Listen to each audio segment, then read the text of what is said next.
বিচারকের উচিত জবাব চাই এবং বিচার চাই। প্রিয় আইনজীবী ভাই ও বন্ধুরা, গোপালগঞ্জের মাটি বহুত পবিত্র। এখানে যারা ন্যায় বিচারক রয়েছে, আমাদের তাদের প্রতি শ্রদ্ধা সম্মান রয়েছে। আমরা আইনজীবী হিসেবে এই কোর্ট চত্বরে এই অঞ্চলের মানুষের আইন বিষয়ে কাজ করি।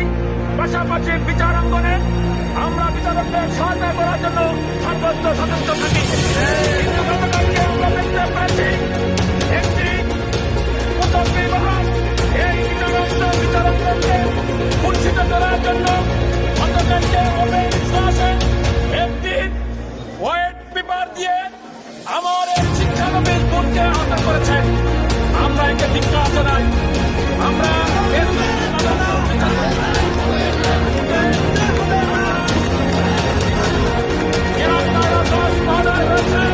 এবং বিচারক রয়েছে গোপালগঞ্জের ইতিহাসে এক রকমের কলঙ্কিত ঘটনা ইতিপূর্বে ঘটনায় গতকালকে ঘটেছে। আমরা বিজ্ঞ জেলা দায়রা মহোদয়কে বলতে চাই, এই মামলার বিচারকে তদন্ত সবাইকে সঠিক বিচার করে আমরা এই প্রত্যাশা করি। আজকের আইনজীবী ভাই বন্ধুরা, আমাদেরকে ভবিষ্যৎ থাকতে হবে এবং আমাদের এই সুষ্ঠু বিচার না হওয়া পর্যন্ত আমরা আজকের থেকে আমরা করছি।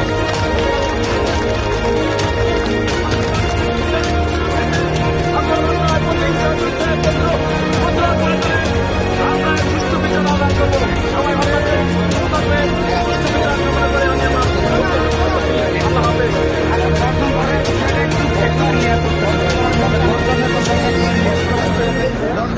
যতক্ষণ পর্যন্ত আমরা আমার এই বোর্ড শিক্ষানবিশ আইনজীবী গতকালকে বিচারক আহত হয়েছে, সংশ্লিষ্ট আদালতের যে বিচারক রয়েছেন তার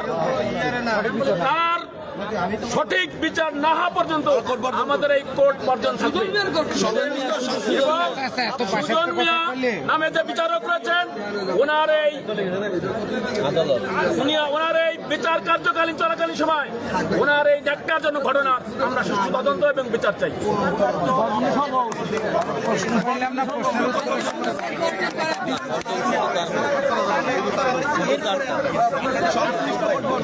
মানে ইতিমধ্যে তো দেখেছেন থাকতো একটা প্রজ্ঞাপনের মাধ্যমে কগনিজেন্স পাওয়ারটাই নেওয়া হয়েছে। হ্যাঁ, মানে আপনাদের পরবর্তী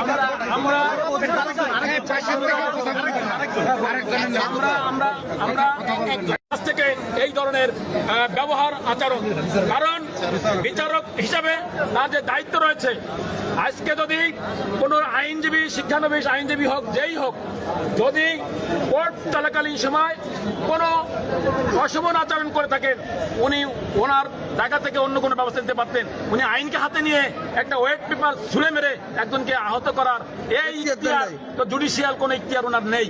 যেহেতু আমার বোন আহত হয়েছেন এবং আপনি যেটা বলেছেন ইতিপূর্বে তার যে কগনিজেন্সটা উঠে নিয়েছে, এটাই সীমাবদ্ধ নয়। উনি তো একজন বিচারক হিসাবে